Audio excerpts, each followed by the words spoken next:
Senhor, nós agradecemos. Nosso coração é de eterna gratidão a Ti, por tudo e todas as coisas, ó Senhor, que o Senhor tem nos concedido. Obrigado, Senhor, por essa comunhão e por mais uma vez podermos estar aqui reunidos em Teu nome. Ó Senhor Jesus, cremos na Tua provisão, que realmente o Senhor tem nos providenciado para que possamos estar aqui nessa noite junto com os irmãos. Senhor, agora realmente abre a palavra a nós. Remove todos os véus, Senhor, todos os véus. Remove e dissipa todas as trevas que estão sobre nós e ainda dentro de nós. Ó Senhor, realmente queremos contemplar o Senhor com o rosto desvendado. Senhor, abençoa o ambiente da esfera, abençoa essa comunhão, se faz presente no nosso meio. Que a Tua palavra hoje aqui seja abundante. Senhor, que por meio dessa palavra possamos ser um pouco mais edificados e assim continuar trilhando o nosso caminho rumo, Senhor, ao mundo que há de vir. Rumo, Senhor, à manifestação do Teu reino. Senhor, nós declaramos que precisamos de Ti e que sem Ti nada podemos fazer. Senhor, perdoa nossos pecados, perdoa nossas falhas, nossas fraquezas, nossos erros e também, Senhor, perdoa até pelos nossos acertos que muitas vezes temos feito, mas apenas pelo meio da arte do conhecimento do bem e do mal. Senhor, queremos nos despojar de tudo que não seja o Senhor. Queremos estar com o coração totalmente desvinculado de qualquer coisa que não seja o Senhor aqui nesta noite. Queremos esquecer das coisas que para trás ficam, Senhor, e avançar para aquilo que estão diante de nós. Senhor, amamos a Ti. Senhor, como precisamos do Senhor. Obrigado, Senhor, pela Tua predestinação, pela Tua escolha. Obrigado, Senhor, porque a Tua palavra nos diz que não foi nós que escolhemos o Senhor, mas o Senhor é que escolheu a nós. Para que viéssemos, dessemos o fruto e esse fruto permanecesse. Muito obrigado, Senhor. Amarra teu inimigo, repreenda Satanás. Ó, Senhor, para que realmente tenhamos total liberdade no Espírito aqui nesta noite. Ó, Senhor, muito obrigado e declaramos que Tu és o Senhor. Amém e amém. Ó, Senhor Jesus. Amém. Irmão, nós temos mais uns diagramas aí. Eu particularmente, né, gosto muito de usar diagrama porque a palavra de Deus fala claramente que tem pessoas que têm a vocação de ensinar, que a Bíblia chama, né, que seria o professor, né, o mestre, né, como fala ali em Efésios, né? E eu creio, assim, pela misericórdia do Senhor, que essa é a vocação que Deus me deu. Então, Paulo fala que aquele que ensina que se esmere em fazê-lo, né? Porque a igreja está sob tutores e curadores até o tempo predeterminado. E o que é tutores e curadores? Tutores são aqueles que realmente ensinam. E curadores são aqueles que estão com uma função de mordomo, que segue, entendeu? Então, nós às vezes estamos nessa função diante do Senhor, precisamos estar nessa função diante do Senhor, né? Então eu gosto muito de usar o diagrama porque fica assim de uma maneira mais simples de a pessoa entender, né? Até nós temos um quadro lá que talvez o irmão Dirceu possa nos arrumar aquele quadro. Ele trouxe isso aqui, agora eu nem lembrei, é um quadro negro. Então a gente usa muito o quadro negro para fazer certas, né, referências que fica muito bom de a gente entender. E esse quadro aqui, claro, os irmãos já estão bem por dentro desse assunto, né? Claro que ainda não fizemos um estudo minucioso de ler versículo por versículo, né? Porque esse quadro aqui, esses versículos todos que estão aí, capítulo e versículo, são os capítulos e versículos-chave disso aqui. Mas eles ainda não são todos. Se nós fôssemos pôr todo um quadro, tamanho dessa parede aqui não cabe, né? Só que dentro desse estudo aqui tem mais de 200 versículos, né? Com os capítulos, né? E esses aqui nós não temos capítulos e versículos, mas na palavra nós temos, né? Sobre o processo da economia divina de Deus, né? O que é economia, né? Essa palavra no grego significa aikonomia, né? /nomia, que significa o bom prazer de Deus, o plano de Deus. Uma vez a irmã perguntou assim: o que é economia? Economia é que Deus é econômico? E aí a gente pode levar para esse lado, né? Não tem nada a ver, é o plano de Deus, né? Então, nesse quadro aqui, dizendo o processo desse plano, que no livro de Efésios fala de o bom prazer, eu falo de o beneplácito, que traduzido é o bom prazer de Deus, quer dizer, aquilo que Deus planejou lá na eternidade passada, quando Ele estava lá, onde havia apenas a criação, os anjos, né? E Deus planejou. Esse é o beneplácito, o bom prazer de Deus, a sua vontade, né? E aí, no tempo, Ele veio realmente executar aquilo que Ele planejou na eternidade passada, né? Mas eu queria, antes de tudo, ler com os irmãos aqui em Tessalonicenses, para 1 Tessalonicenses 5:23, também, 5:23. Nós vamos compartilhar um pouquinho dentro desse assunto aqui e entrar um pouquinho dentro daquele assunto lá, ó, o mistério da vida humana. Quando nós realmente desvendar essa questão do mistério da vida humana, vai ficar bem claro para nós a respeito da salvação eterna de Deus para nós, né? Quando nós entendemos aquilo ali, realmente essa questão do reino vai clarear, vai ficar muito clara para nós, porque existe uma filosofia entre o povo de Deus: perde ou não perde a salvação, um diz que perde, outro diz que não perde, aquela confusão toda, né? Então, mas a Bíblia não deixa ninguém enganado, irmão. Se nós irmos para dentro da palavra e Deus nos iluminar, nós não vamos ficar confundidos de maneira nenhuma. Nós vamos deixar de ser menino agitado, andando de um lado para o outro, levado por todo o vento de doutrina de homem, com astúcia e artimanha nos induz ao erro, né? Nós vamos estar o quê? Crescendo em tudo aquele que é o nosso cabeça, Cristo, né? Como Efésios capítulo 4 fala assim, né? Então eu queria ler aqui para os irmãos aqui, se os irmãos quiserem abrir a Bíblia em 1 Tessalonicenses 5:23, né? O Senhor falou assim, ó: o mesmo Deus da paz vos santifique em tudo. Olha bem aqui, o que o Senhor mandou nós santificarmos em tudo, ó. O vosso espírito, alma e corpo, sendo conservado íntegro e irrepreensíveis na vinda de nosso Senhor Jesus Cristo. Então aqui está falando de 3 partes: espírito, alma e corpo. Hebreus capítulo 4 fala que a palavra de Deus é viva e eficaz, e ela penetra ao ponto de separar espírito e alma, juntas e medulas. Então está mostrando que a palavra de Deus tem esse poder, essa condição de separar o que é da nossa alma e o que é do nosso espírito, aonde está habitando o Espírito de Deus. Entendeu? Então só por meio da palavra que nós podemos ter esse discernimento, entendeu? E aqui é bem claro que a palavra de Deus fala que nós somos um ser tripartido. Temos corpo, temos alma e temos espírito. Corpo é fácil de nós ver. Como eu sempre digo, é a casca da banana, né? A banana está lá dentro, a casca é a roupagem, né? O corpo é necessário, está aqui, né? O problema é nós discernir o espírito e a alma. E somente por meio da palavra de Deus que nós vamos discernir as coisas concernentes ao espírito e as coisas concernentes à alma. E as coisas de Deus só se conhecem por meio do espírito.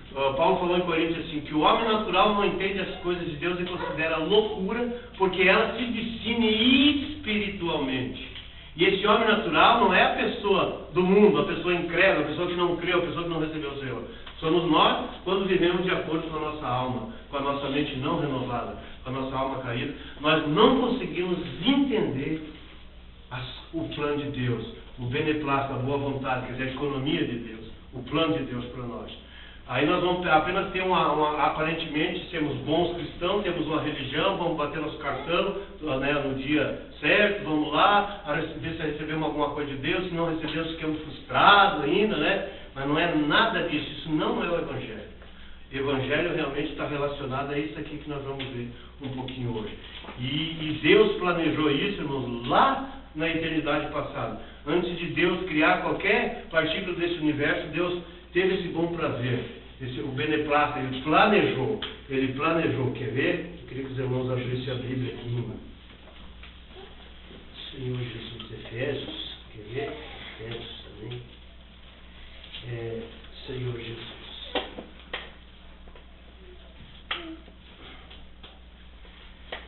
Amém? Aqui, ó, Efésios, capítulo 1, quer ver? Capítulo 1. Ó, aí o versículo 8. O Senhor falou assim, ó, o versículo 8. Que Deus, capítulo 1, versículo 8 fala assim, ó, que Deus derramou abundantemente sobre nós em toda sabedoria e prudência, né? E no versículo 9 ele fala assim, desvendando-nos o mistério da sua vontade. Desvendando para nós o mistério da sua vontade, né? Da sua vontade, segundo o seu beneplácito que propusera em Cristo. Né? Então, ó, desvendando-nos o mistério que propusera, né? Desvendando o mistério, né? Desvendando-nos o mistério da sua vontade, segundo o seu beneplácito que propusera em Cristo Jesus. Então, essa palavra beneplácito, né? que é o bom prazer de Deus. Quer dizer, Deus teve assim uma ideia, digamos assim, para nós entender, né? Deus planejou, né? Teve um bom prazer, né? Um beneplácito. E aí, quando ele teve essa ideia, digamos assim, que estralou, aí ele começou a planejar. Isso lá na eternidade passada, antes de Deus criar qualquer partícula deste universo, né? E aí esse planejar dele, por essa ideia, digamos, que ele teve, por esse bom prazer dele que ele teve, que ele aí planejou, é a mesma coisa que nós vamos fazer uma obra, né? E apenas temos uma ideia, aí você passa a planejar. Você começa a planejar, vou fazer assim, fazer assado, casa, sala, quarto, pá, né? Entendeu? Quando você teve essa ideia. E aí, esse planejamento se torna um propósito. Agora é um propósito. Não, agora eu vou executar. Agora eu vou fazer. Então foi isso que Deus estava fazendo na eternidade passada, entendeu? Antes de criar qualquer coisa para partir desse universo. E no tempo ele veio executar esse projeto. Que está relacionado a nós. Coisa impressionante, né? E ele veio executar como? E por meio de quem? Por meio dele mesmo, vindo e se tornando carne, né? Se tornando um homem na pessoa de Jesus Cristo, para realmente cumprir esse propósito, né? Que ele tinha planejado lá na eternidade passada, que era obter uma noiva corporativa, uma esposa corporativa, que é a igreja, o corpo de Cristo, porque nós somos qualificados diante de Deus como a noiva do Senhor. E quando você chega na eternidade, Apocalipse, nós somos qualificados como a esposa do Senhor. Quer dizer, de noiva, agora desposamos, quer dizer, agora casamos, né? Essa é a nossa relação com Deus. Deus já usou isso com a nação de Israel. Isaías 54, versículo 6, o Senhor falou assim, versículo 5, Isaías falou assim, ó, para Israel, né? O Senhor falou para Israel, o Senhor não falou para nós, mas assim, nós estamos incluídos, né, nessa palavra, porque quando você vai no Novo Testamento, está claro sobre essa questão. Eu falo assim, o teu Criador é o teu marido. E se você ler todo o capítulo 54, fala que aquele que te chamou como mulher desamparada, entendeu? Então você vai vendo tudo aquilo ali, o Senhor está falando de Israel. E também, nós somos a Israel de Deus hoje. Hoje nós somos a noiva, por isso que Paulo fala em 2 Coríntios 11, né? Que estamos sendo preparadas como uma virgem pura para ser apresentada a um só esposo, que é Cristo. Então nós estamos nesse processo, né? Para sermos apresentados ao Senhor, para desposarmos o nosso noivo amado, né? Então Deus, ele planejou isso aqui, ó. Por isso nós temos esse quadro aqui, ó. Deus lá, isso aqui, vamos pegar esse quadro, que a palavra Deus ali, é quando Deus estava lá na eternidade passada, sem criar qualquer parte desse universo. Deus já tinha planejado. Por isso que no livro de Efésios, capítulo 1, fala assim, que Deus nos predestinou antes da fundação do mundo. E esse mundo não é o mundo atual, mas o mundo de outrora, quando Lúcifer governava. Você vê que não é por acaso que nós estamos aí. Nascemos e tal, e foi por acaso. Não mesmo, né? Então, graças a Deus que há um plano. Nós não estamos à deriva. Claro que nós precisamos entrar por meio da fé, agora dentro disso que Deus planejou. Porque quando Deus criou o homem, infelizmente, ou felizmente, digamos assim, Deus criou o homem com livre-arbítrio. Deus queria que todos nós, pelo nosso livre-arbítrio, entrássemos dentro desse plano dele que foi planejado na eternidade passada. Mas, infelizmente, o homem decide não entrar e, infelizmente, Deus não pode fazer com que ele entre. Amém? Então, Deus estava lá, né? E Deus olhava só os anjos, né? Os querubins, serafins, os anjos, né? E Lúcifer governando todo, né? Há uma hierarquia entre os anjos, né? Lúcifer era o maior. E, de certo, Deus, de repente, planejou e graças ao Senhor, aí ele viu o André, viu todos nós. Então nós já nascemos, né? Graças ao Senhor. Então é assim. Então o que acontece? quando Deus, aí depois desse planejamento de Deus, se tornou um propósito, Deus desceu, Deus veio. Daí nós conhecemos, não vamos entrar no detalhe da história da criação, né? Porque senão nós nem saímos daqui, né?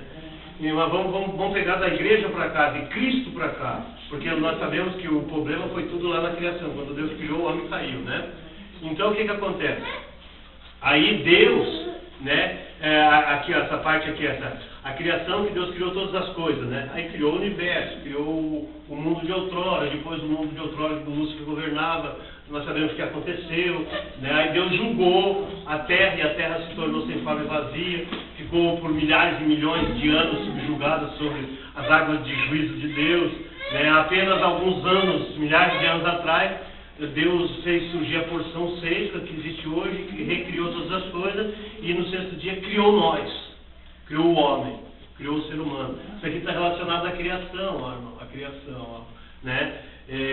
Para quê? E tudo nós, eu creio que nós estamos até meio carequinha de saber, né? Que Deus criou o homem para que o homem crescesse, multiplicasse, dominasse a terra e a sujeitasse, quer dizer, sucesso o governo de Deus que havia sido perdido já na primeira criação no mundo de outrora, e na segunda Satanás se antecipou e foi lá e usurpou o homem de Deus. Então o que acontece? Parece que o plano de Deus, aquilo que ele planejou na eternidade passada, parece que não funcionou muito, né? Mas Deus não é um Deus imutável, um Deus de propósito, e Deus viu o que ia acontecer, Deus viu o que ia acontecer, mas por ele ser imutável, jamais ele vai recuar. Planejou, acabou, vai chegar no fim, está concluído aquilo que ele imaginou, embora que haja alguns contratempos. E nós vimos o resultado disso quando nós chegamos em Apocalipse capítulo 21 para frente. Até do capítulo 3 ao capítulo 21 de Apocalipse, nada mais é que a ação de Deus para que ele possa obter aquilo que ele planejou na eternidade passada. Fidelidade. A fidelidade, é aí que fala que Deus é fiel para com ele mesmo que ele planejou, ele vai executar, vai cumprir. Deus não é fiel para mim. Eu quero isso, Deus tem que me dar, eu quero aquilo, Deus tem que me dar. Isso é doutrina, eu não sei de onde é que surgiu isso, entendeu? Não é isso, a fidelidade de Deus é para com ele, com aquilo que ele planejou, porque de Gênesis 3 até eu falei aqui, Apocalipse 21, nada mais é que a ação de Deus para concluir aquilo que ele planejou na eternidade passada. Entendeu? Então, amém, pela fidelidade de Deus, porque ele é fiel e não pode negar-se a si mesmo. Você entendeu? Ele é imutável, Deus não muda, né? Então, nessa criação de Deus aqui, nós estamos incluídos. E nessa criação de Deus aqui, né, sabemos o que aconteceu. Então, eu creio que nós já temos visto aqui, nesse diagrama, sobre esses assuntos aí, né? Não vamos se deter muito ali, né? Então, depois que o homem lá no Éden cai, e Deus expulsa ele do jardim do Éden, quando Deus expulsou Adão, lá em Gênesis 3, 22, 23 e diante, e Deus colocou anjos com espadas flamejantes para que o homem não voltasse mais lá e se alimentasse do fruto da árvore da vida e comesse e vivesse eternamente. Aí o caos se tornaria um pouco pior, né? Então Deus trancou o acesso, né? Porque quando Deus criou o homem e colocou no jardim do Éden, qual era o objetivo de Deus? Sabe, porque apenas para colocar lá, o jardim de delícia, vai ficar aqui, né? Não, tinha um propósito. Isso aí Deus já tinha planejado na eternidade passada. Por meio de Adão ir na árvore da vida se alimentar, Deus entraria em Adão. Aí o negócio muda ali de figura, né? Porque até então Adão estava neutro. Ele não tinha Deus dentro dele, e tampouco ele pertencia ao Satanás, e não habitava na carne dele nem o pecado e nem a morte. Então ele estava neutro em relação a isso. Então a decisão dele era pender para cá ou pender para lá, dependeria dele. E nós sabemos qual é o lado que ele prendeu. Ele prendeu para se alimentar da água do crescimento do bem e do mal, e por tal desobediência a uma advertência de Deus, o caos mais uma vez foi instalado, né?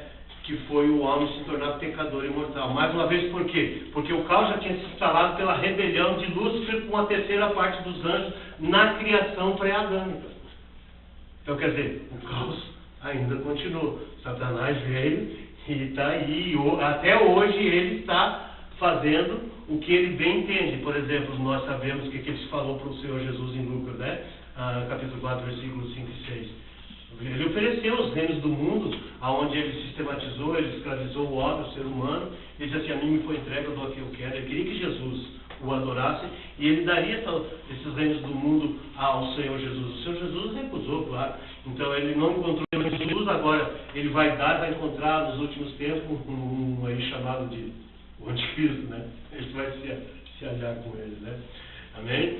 Então, o que acontece? Aí, como o homem caiu e Deus não pôde levar adiante o que ele planejou na eternidade passada e veio agora executar, entendeu? Agora Deus teve que se tornar carne.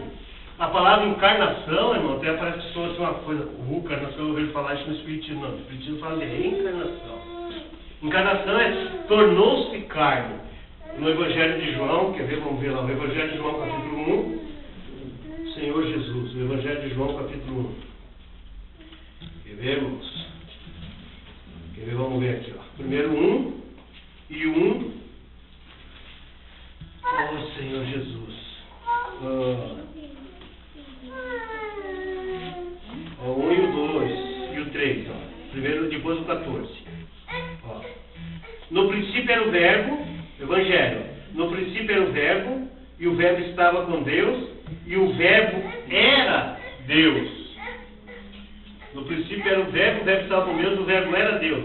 Ele estava no princípio com Deus, o verbo, né, que era o próprio Deus, e todas as coisas foram feitas por intermédio dele, e sem ele nada do que foi feito se fez. E depois no versículo 14, o que ele fala? E o verbo se fez carne. No versículo 14. O verbo encarnou-se. Então aqui está aqui, ó, a palavra encarnação. O verbo se tornou, quer dizer, o verbo estava com Deus e o verbo era Deus. Então quem é que se tornou carne? Deus.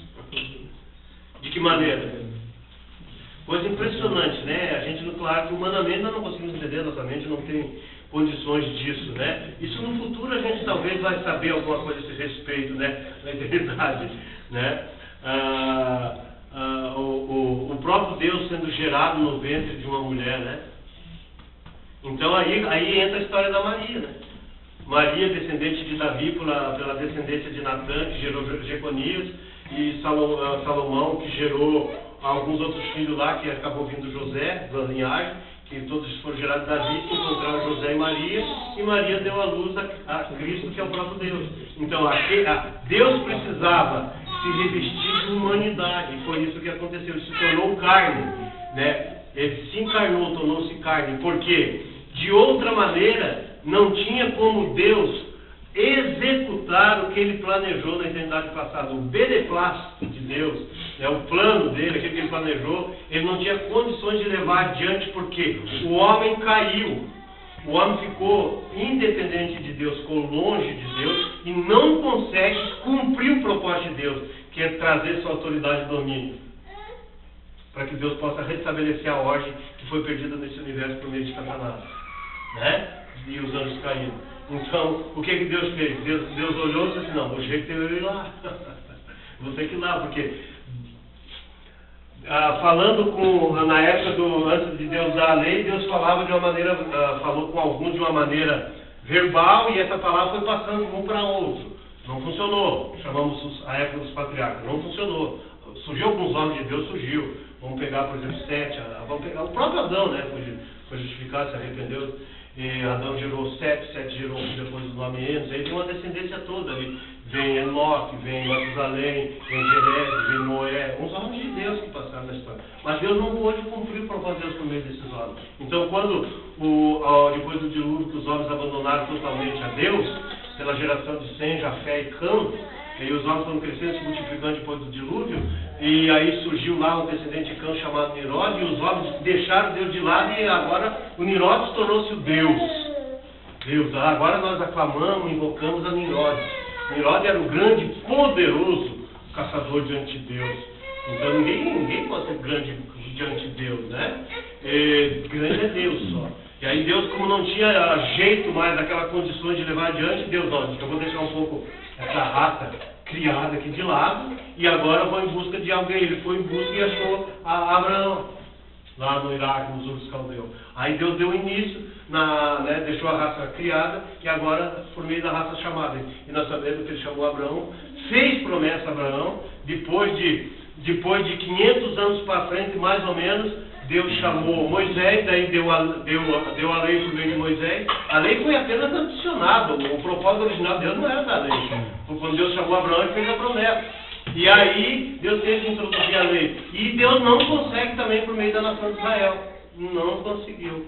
Aí Deus disse assim, não, então agora eu vou encarnar, agora eu vou me tornar carne, eu vou lá, e agora aquilo que eu queria lá no Éden, entrar no homem, agora eu vou morrer, né, e vou redimir o homem, e assim como o Espírito eu vou entrar no homem e regenerar o homem. E aí o homem vai nascer de novo, vai ter uma nova vida, e essa vida vai crescer, vai atingir a maturidade, tal homem vai agora daí exercer por mim esse governo, essa autoridade e domínio que precisa ser restaurada, né?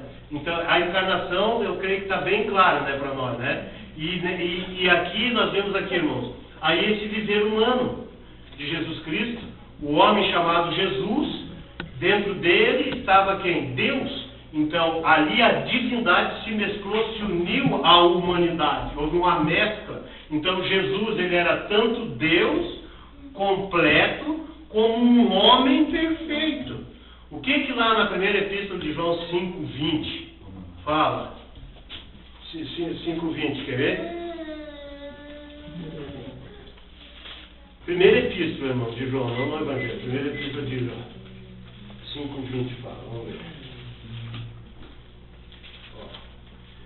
Também sabemos que o Filho de Deus é vindo e nos tem dado entendimento para que reconheçamos o verdadeiro e estamos no verdadeiro em seu Filho Jesus Cristo.